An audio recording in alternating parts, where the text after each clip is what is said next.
En esta mañana nosotros tenemos algo especial que ha de suceder. Y es lo que nosotros conocemos como la Santa Cena. La Santa Cena viene por una razón. No fue que un día Pablo decidió hacer una cena, invitar a sus amigos y decirle: esto ahora se conocerá como la Santa Cena. No fue así. La Santa Cena tiene un principio en el Antiguo Testamento, pero no se conocía como la Santa Cena. Se conocía como la Pascua. Y todo comienza realmente la Pascua cuando el pueblo de Dios se le da la orden de prepararse porque van a salir de Egipto. De Egipto. El pueblo de Dios se encontraba en esclavitud. Más de 400 años desde que José estaba allí, luego que llegó su familia, su padre, y sus hermanos. Tuvieron años porque el faraón muere, que conocía a José, y siguieron ellos allí. Luego el faraón tuvo temor de que el pueblo de Israel, al crecer, Lorenzo fuera más grande que ellos y finalmente tomara posesión de su tierra o se fuera en contra de ellos. Pero Dios tenía un propósito en todo lo que estaba realizando. Finalmente conocemos la historia que nos explica el libro de Éxodo, desde el capítulo 1 hacia adelante, específicamente hasta el 12, donde vamos a estar llegando hoy, de que Dios trae a un líder conocido como Moisés, lo presenta ante el faraón. Él le dice al faraón: tienes que dejar al pueblo de Dios salir para que ellos adoren a su Dios. Sin embargo, este faraón no quiso así hacerlo. Él en su corazón miraba de diferentes ángulos lo que podía pasar si él le daba la oportunidad al pueblo de Israel de salir de Egipto. Y él tampoco quería perder los beneficios que tenía de tener a tantos esclavos. Eran más de 900,000 personas las que estaban allí, así que estamos hablando de una gran cantidad que se utilizaba para construir a Egipto y hacer las cosas grandes que hicieron allí. Pero en un momento dado, si vamos al libro de Éxodo, por favor acompáñenme allí, capítulo 12, podemos ver y leer cuando se instituye la Pascua. Y aquí Dios da por primera vez las instrucciones de lo que han de hacer. Fíjense que el Cordero, ¿a quién representaba desde el Edén? A Cristo. Cristo Jesús, también Juan lo dijo: he aquí el Cordero de Dios que quita el pecado del mundo. Porque ese Cordero era único. El pueblo de Israel había sacrificado millones de corderos en toda su historia. Pero el Cordero que había llegado, según nos dice Juan, el libro de Juan capítulo 1, era el Cordero de Dios que quita el pecado del mundo. No era el Cordero mío, no era el Cordero de Samuel, no era el Cordero de Tata, no era el Cordero de ninguno de nosotros, era el Cordero de Dios, porque fue Dios quien hizo la provisión para nosotros. Yo quiero que usted tenga eso bien claro. Dios es quien hace la provisión, no es el hombre. El hombre no puede hacer la provisión para recibir la libertad que desea. Esa libertad solamente se consigue por medio de los méritos de Cristo Jesús, el Cordero que quita el pecado del mundo. Así que Adán sacrificó el primer cordero. Y así sucesivamente. Abraham, ¿qué sucedió con Abraham cuando vamos al libro de Génesis? Él tiene que sacrificar a su hijo. ¿Y qué le dice él a su hijo? En capítulo 22. Dios se proveerá de un sacrificio o de un cordero.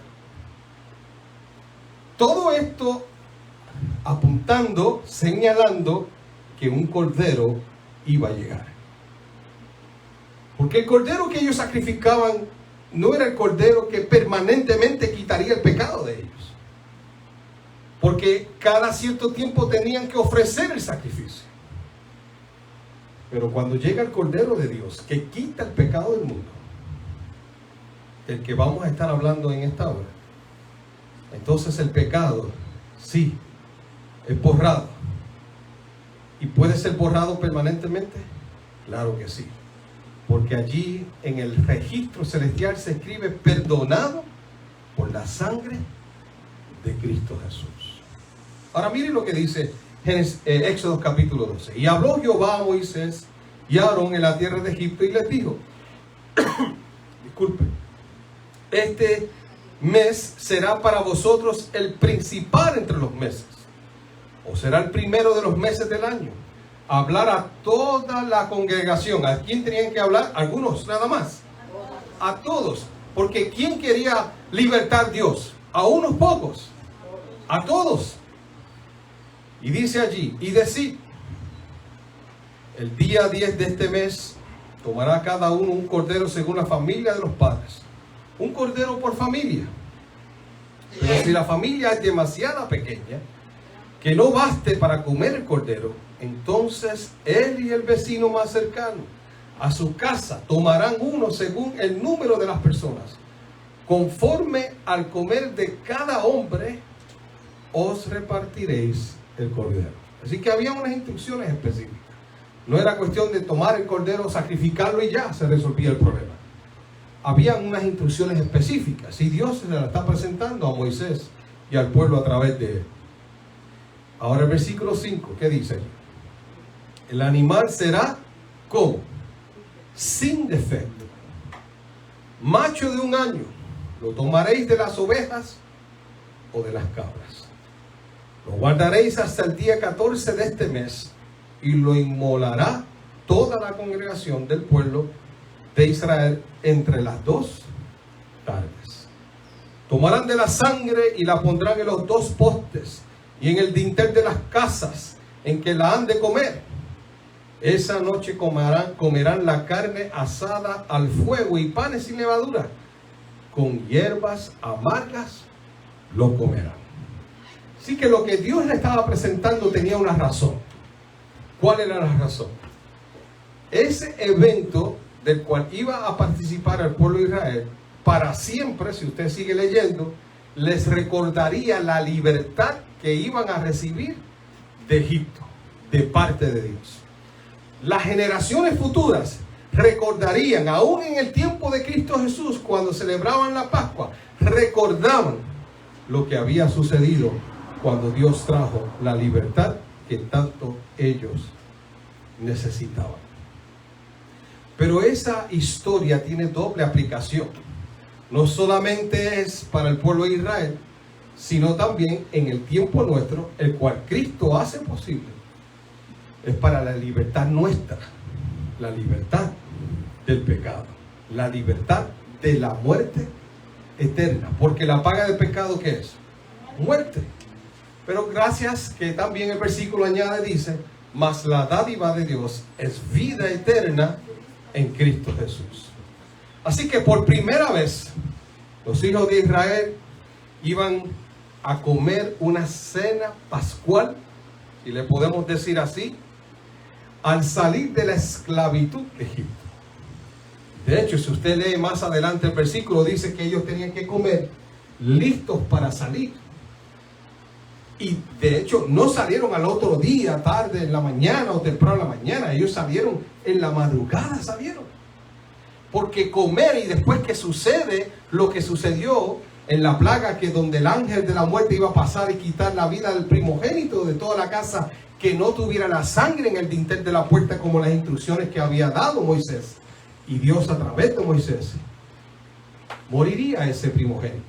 Pero aquel que tenía la sangre en la puerta y comía del cordero, se le perdonaba la vida. Fíjense qué interesante es. ¿Cómo es que Dios utiliza estos símbolos tan majestuosos, tan maravillosos, para dejarnos entender el plan de salvación? Y podemos pensar que hay muchos que se complican en entender el plan de salvación. Pero el plan de salvación está fácilmente descrito y explicado en un solo versículo. En Juan 3:16. Porque de tal manera amó Dios al mundo, que ha dado a su único Hijo, para que todo aquel que en él crea no se pierda, mas tenga vida eterna. ¿Usted sabe por qué usted está aquí hoy? Porque usted cree en el Hijo de Dios. Y usted va a participar hoy porque usted cree en lo que Dios ha dicho. Que recibiremos salvación, recibiremos la vida eterna por medio de su Hijo, que Él envió a morir por nosotros. Y precisamente eso era lo que estaba pasando en la fiesta de la Pascua, en aquella celebración que el pueblo de Israel hizo. Ellos estaban ya con maletas en manos. Dios había prometido libertarlos desde hace mucho tiempo, pero ahora se estaba realizando esa libertad, porque Dios dijo que cada primogénito egipcio iba a morir, para que finalmente ellos pudiesen recibir la libertad. Dios tuvo que irse más allá de lo que el faraón se imaginaba, para que él pudiera entender que Dios estaba hablando muy en serio cuando él quería darle la libertad a sus hijos. Y Dios todavía sigue hablando muy en serio cuando está hablando de la libertad nuestra. Por eso es que demuestra su seriedad al enviar a su Hijo a morir por nosotros, al Cordero que quita el pecado del mundo. Esa sangre era importante. No era solamente comer el Cordero. Había que poner la sangre en el dintel de la puerta, para que cuando el ángel pasara supiera que ya se había pagado el precio por el primogénito de esa casa, que ya se había conseguido un sustituto para el primogénito de esa casa. Y para nosotros también Dios consiguió un sustituto, y ese se llama Cristo Jesús. Dios le había dicho además que al poner la sangre en la puerta, estaban dejándole saber al ángel que se había participado de comer aquel cordero según las especificaciones, las instrucciones que Dios había dado. Yo no podía comerla por Isidro. Usted escuchó bien, el versículo decía que si la familia no daba para comer todo el cordero, ¿qué hacía? Invitaba a su otro vecino para juntos consumirlo en su totalidad. O sea, era necesario comer de esa carne. Era necesario participar y ser parte, debo decir, de esa liberación. Éxodo 12:13 dice que debían asarlo y comerlo de noche con pan sin levadura y hierbas amargas. ¿Por qué usted cree que habla de las hierbas amargas? Porque representaba la amargura de su esclavitud. ¿Sabe? El pecado no es nada fácil. El enemigo nos puede hacer pensar que el pecado es lo mejor que nos ha pasado. Hay mucha gente que piensa así. Pero vivir en pecado es vivir, hasta se puede decir, con un vacío en el corazón. Solamente el Cordero de Dios que quita el pecado del mundo puede llenar el vacío de nuestros corazones. Por eso era que había que comer, participar.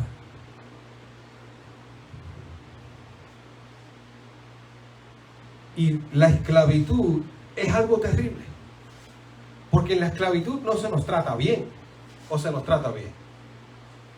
Si usted quiere ver cómo la esclavitud representa también el pecado, o sea, representa la esclavitud del pecado, es representada aquí. Satanás no ha sido buena gente con nosotros. Fue buena gente con Adán y Eva cuando los hizo caer en tentación. ¿Qué intenciones tenía Satanás cuando le hizo caer en tentación? Separarlos de Dios, hacerlos morir. ¿Y qué intenciones usted cree que Satanás tiene contra nosotros o con nosotros? Separarnos de Dios, que muramos, que no tengamos la eternidad como Dios ha ofrecido. Y nos ha costado lágrimas, dolor, sufrimiento, muerte. Pero Dios quiere recordarte que en Él hay libertad. Y por eso que en algún momento dado Él nos dice que ya no habrá más llanto, dolor ni sufrimiento. Y todas estas cosas quedarán ¿dónde? En el pasado. En el pasado. Así que el pueblo de Dios, mientras comían el cordero, todos debían estar listos para el viaje. Porque al estar preparados y al estar listos, ¿qué están diciendo? Dios va a cumplir su promesa. Al estar preparados, al estar listos, con su mochila en el hombro, en el brazo, están diciendo, Dios es fiel en cumplir su promesa. Ha llegado nuestra libertad, era lo que estaban diciendo. Y eso es precisamente lo que Dios quiere decirnos a nosotros en esta hora. Tú debes tener tu mochila preparada para ir al reino de los cielos también. Porque Cristo Jesús ha dicho que nos libertó, que también no solamente nos libertó, sino que nos redimió, nos compró y ahora volverá por segunda vez para darnos la recompensa final. Nosotros no entraremos a una patria terrenal. Nosotros entraremos porque así se nos ha prometido que entraremos a una patria celestial. Lo que ojo no vio ni oído ha escuchado son las cosas que Dios ha preparado para nosotros.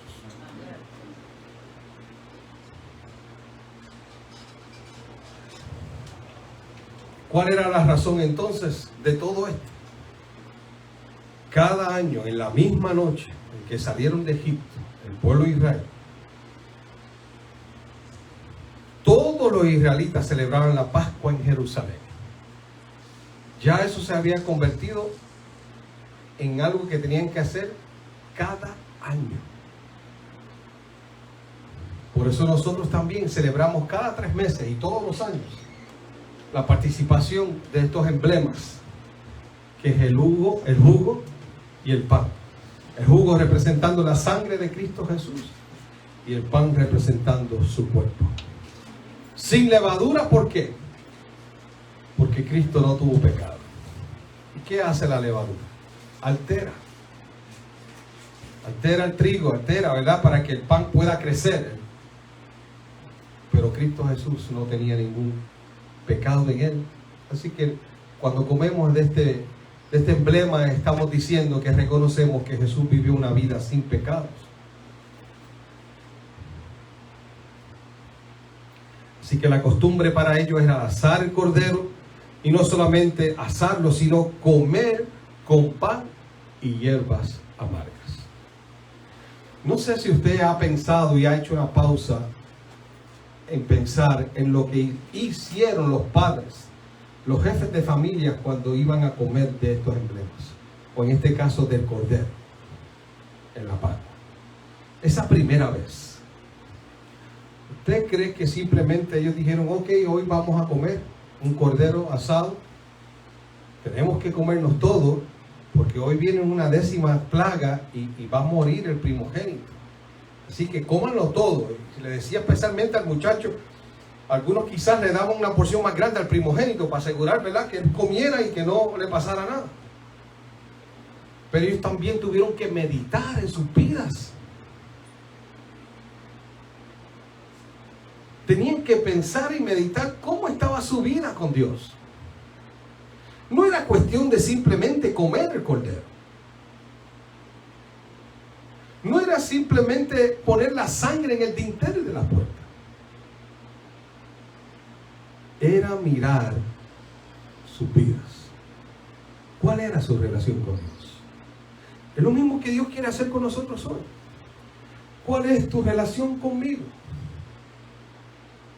¿Cómo ha sido nuestra relación en el pasado? Y aún más, la familia no solamente miró su relación con Dios, también miraron su relación unos con otros. El padre con el hijo tuvo que en algún momento dado reconciliarse con su hijo si era que había pasado algo, abrazarlo y decirle, estoy contento porque Dios te salvará. Porque el primogénito era bien importante en la antigüedad. Era el que heredaba todas las cosas. Era el que llevaba el nombre de su padre. Era el que representaba a la familia en el futuro. Y la reconciliación y las palabras de amor debían estar allí. Siempre que he escuchado la historia, no se me había dado ese detalle.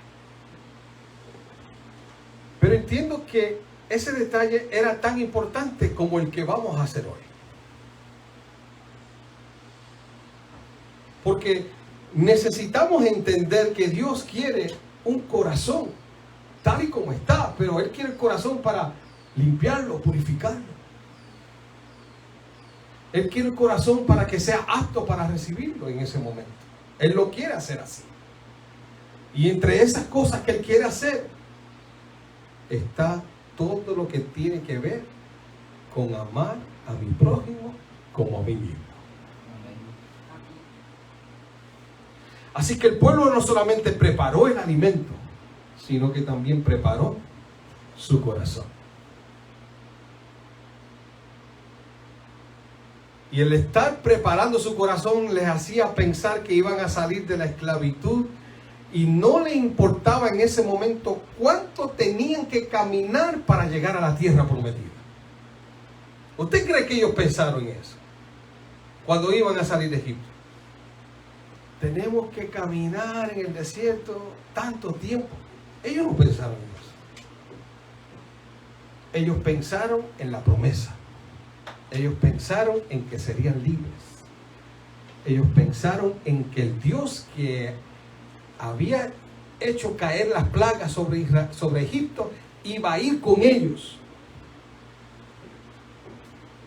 Y cuando salieron y vieron la manifestación de Dios, como una columna de fuego en la noche y una columna de una nube en la mañana, en el día, para protegerlos del sol, entendieron entonces, gracias, que ese Dios todopoderoso que le había dado la libertad, no solamente le iba a dar la libertad, sino que seguiría con ellos hasta cumplir en plenitud la promesa. Y yo quiero que tú entiendas algo en esta mañana. Dios seguirá contigo al caminar en esta tierra hasta cumplir en plenitud su promesa para ti. Amén. Y no solo para ti, sino también para tus seres queridos, para tus hijos, para tu familia. Y aquellos que quizás no se encuentran aquí, Dios también les tiene en su corazón. Y promete cumplir esa promesa. Porque Él sabe y conoce los planes que Él tiene para nosotros. Dice en su palabra que son planes de bien y no de mal. ¿Confías tú en eso? El pueblo de Israel confió. Por eso comió. Por eso puso la sangre en el dintel de la puerta. Entendiendo que Dios cumpliría su promesa. Permiso.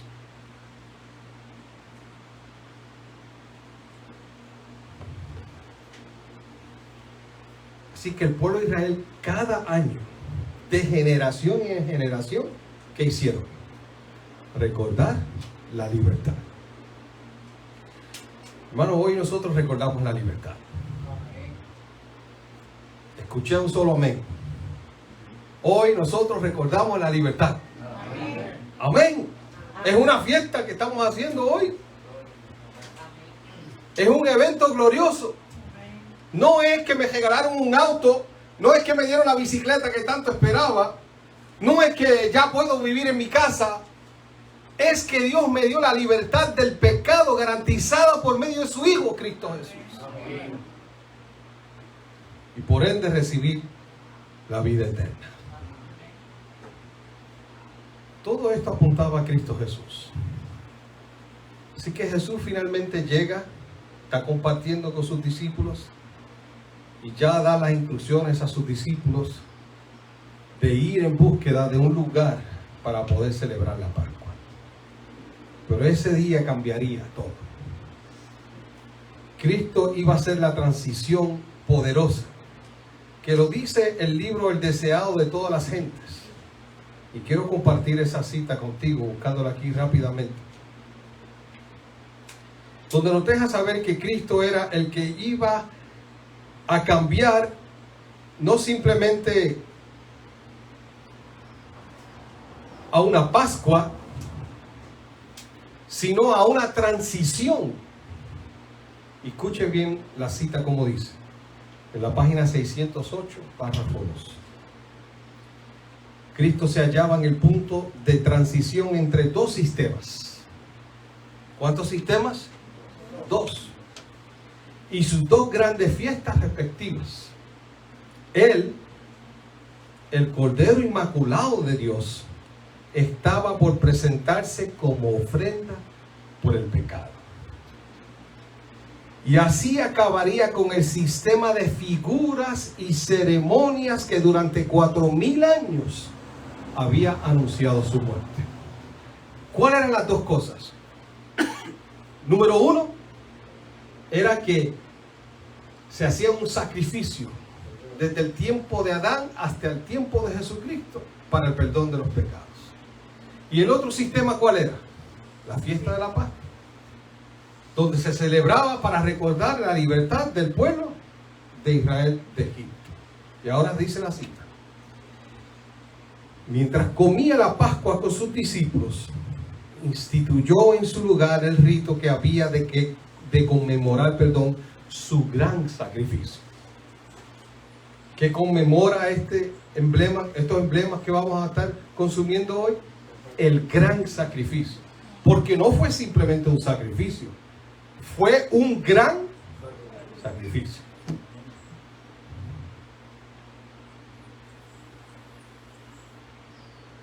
¿Cómo se disfrutan las cosas cuando conlleva un gran sacrificio? ¿Verdad que sí? Se aprecia mucho más. Mi papá siempre me decía eso, doctor, me decía: si te lo regalo no lo vas a querer tanto como cuando tengas que sudar por él.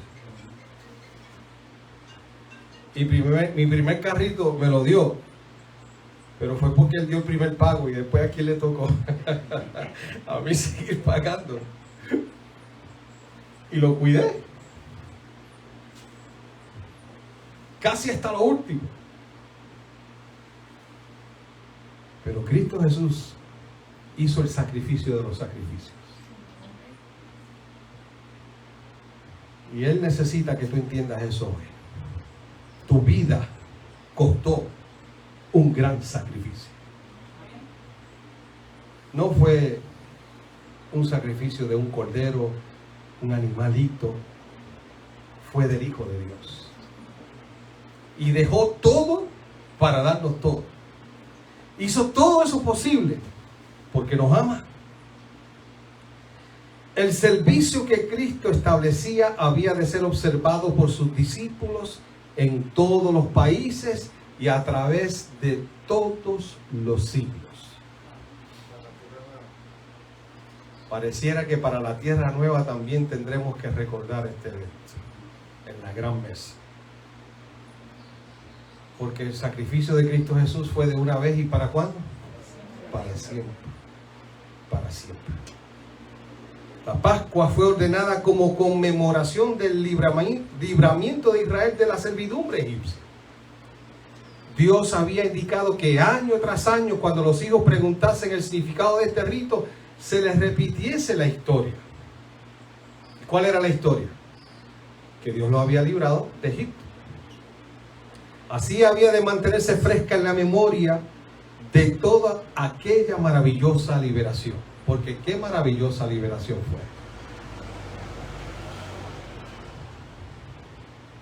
Yo recuerdo un amigo que estuvo preso una noche, por un error que cometió. Él me dijo: pastor, no vuelvo para allá adentro. No vuelvo para allá. No quiero volver para allá. Estoy feliz que estoy acá afuera. Y se notaba su felicidad. Pudo comparar y ver lo que era estar allá y estar acá. Y ahora que estaba acá dice: no quiero volver para allá. Y lo triste es que Cristo trató de salvar y hizo lo que hizo para salvar a todo el mundo. Pero no todo el mundo quiere la libertad. Y le da la libertad gratuita. Pero no todo el mundo quiere la libertad. Y Él quiere en esta mañana que tú recuerdes tu libertad. Y quiere recordarte que es gratis. Solamente tienes que pedirla.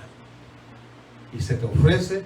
Y si no solamente se te ofrece, se te garantiza por los méritos de Cristo Jesús. El rito de la cena del Señor fue dado para conmemorar la gran liberación obrada como resultado de la muerte de Cristo. Este rito ha de celebrarse hasta que Él venga por segunda vez. ¿Hasta cuándo lo vamos a celebrar aquí en Eneas? Hasta que Jesús regrese por segunda vez. No tengo ningún problema con eso,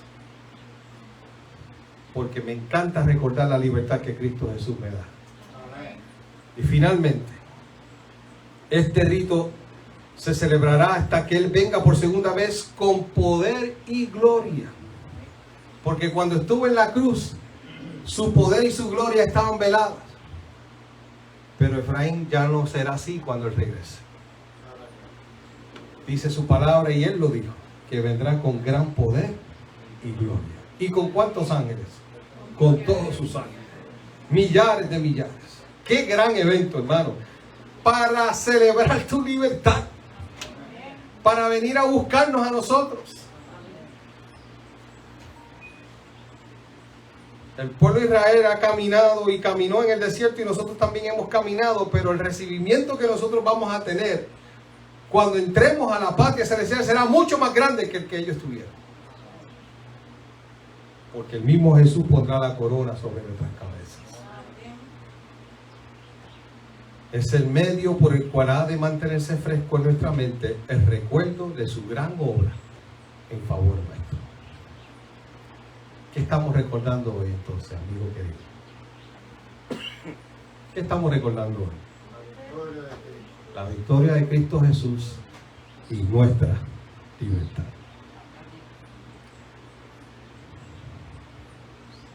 Yo quiero recordarte algo importante. Me voy a poner esto porque insiste mi garganta en molestarme en esta mañana.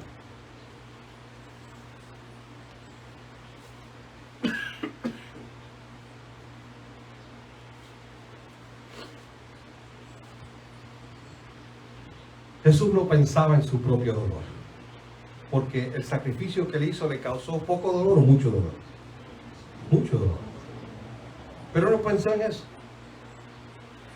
Estando en el Calvario, y aún estando con sus discípulos en aquel lugar, en el aposento donde estaban tomando del jugo y comiendo del pan, no estaba pensando en Él, porque Él sabía lo que le estaba por pasar, pero pensaba en quiénes, en nosotros. Pensaba en la suerte de los que iban a perder la vida eterna por haber rechazado a su Salvador, Cristo Jesús. Y Cristo Jesús no quiere que ninguno perezca, dice su palabra, sino que todos procedan al arrepentimiento. En ese momento que se encuentra con sus discípulos, en su oración que tiene con ellos, y allí en Getsemaní, les garantiza que se les sería dada al Espíritu Santo, la promesa del Espíritu Santo, para que fuera no solamente un consolador, sino también su maestro en esta vida, para ayudarles a alcanzar la libertad plena en Cristo Jesús. Algo importante que Jesús dijo a sus discípulos, que debían orar. Oh, hermano querido, nosotros tenemos que orar. Estos tiempos nos piden orar. Estos tiempos nos piden acercarnos a Dios, acercarnos a aquel que se sacrificó por nosotros. Jesús le dijo que iba a la morada de su Padre, pero que iba a regresar, porque Él le fue claro en decir: yo no voy a volver a comer con ustedes esto. ¿Hasta cuándo? Hasta que regrese. Hasta que regrese. Jesús oró por aquellos con fervor, pidiendo que fueran guardados del mal y que se amara como Él mismo los había amado. Y yo quiero recordarte en esta mañana que Él también oró por ti. Así lo dice la palabra. Vayamos a Juan capítulo 17, versículos 20 y 23. Juan 17,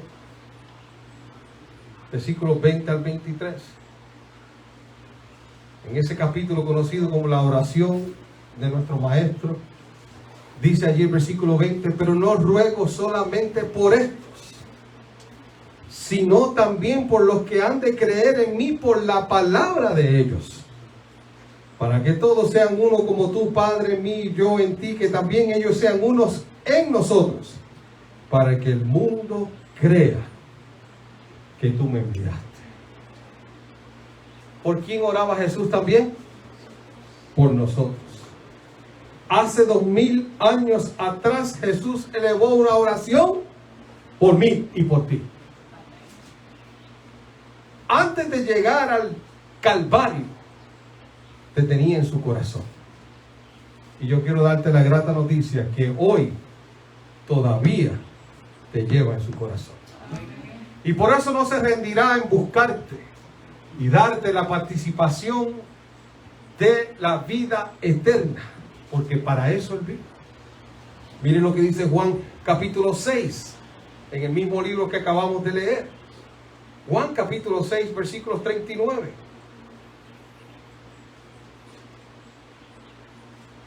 Allí Jesús, hablando de la voluntad del Padre,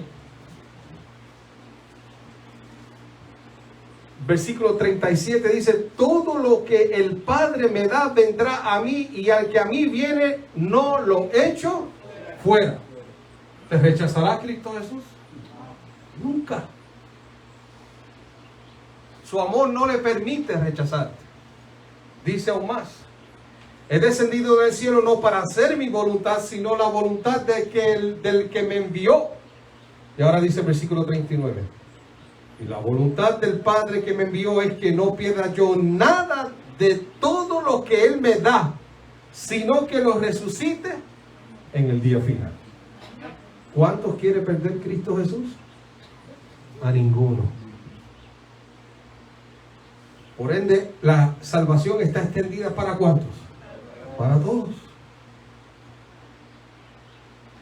Y hoy nosotros estamos aquí para recordar esa salvación que no merecíamos, pero que Cristo Jesús nos la dio. Y hoy comeremos de su cuerpo en representación de ¿verdad? Por el pan, y su sangre en representación por el jugo de uva, porque queremos recordar la libertad que Cristo nos ha dado. Y si tú abrazas este mensaje, si tú abrazas esta verdad de Cristo Jesús, tendrás también la libertad. Jesús dijo claramente: mas no ruego solamente por estos, sino también por aquellos que han de creer. ¿Eres tú de los que ha creído? ¿Eres tú quizás del que ha de creer y no has tenido la oportunidad de creer? Pues hoy es el día de salvación. Hoy Dios te da la oportunidad de creer. Hoy Dios te da la oportunidad de recibir la vida eterna. ¿Qué te parece si le decimos al Señor en esta hora: Señor, te doy gracias por este sacrificio y te doy gracias por la vida eterna, y por eso acepto lo que has hecho por mí? ¿Quieres ponerte en pie para orar? Querido Padre, gracias. Gracias por el sacrificio, el gran sacrificio de Cristo Jesús hecho por nosotros. Gracias porque aún reconociendo o sabiendo lo que iba a pasar, Él siguió caminando. No fue fácil su decisión, pero la tomó. Y hoy podemos celebrar nuestra libertad. Te damos gracias por el sacrificio de Cristo Jesús y también por lo que recibimos a través de ese sacrificio, que es la vida eterna. Lo aceptamos, lo creemos, lo recibimos, Señor. Y pedimos que cada corazón aquí presente y aquel que nos está viendo a través de las redes sociales pueda encontrar ese refugio en ti, esa libertad y esa salvación. Abrázanos, Señor. Acompáñanos en el nombre de Cristo Jesús.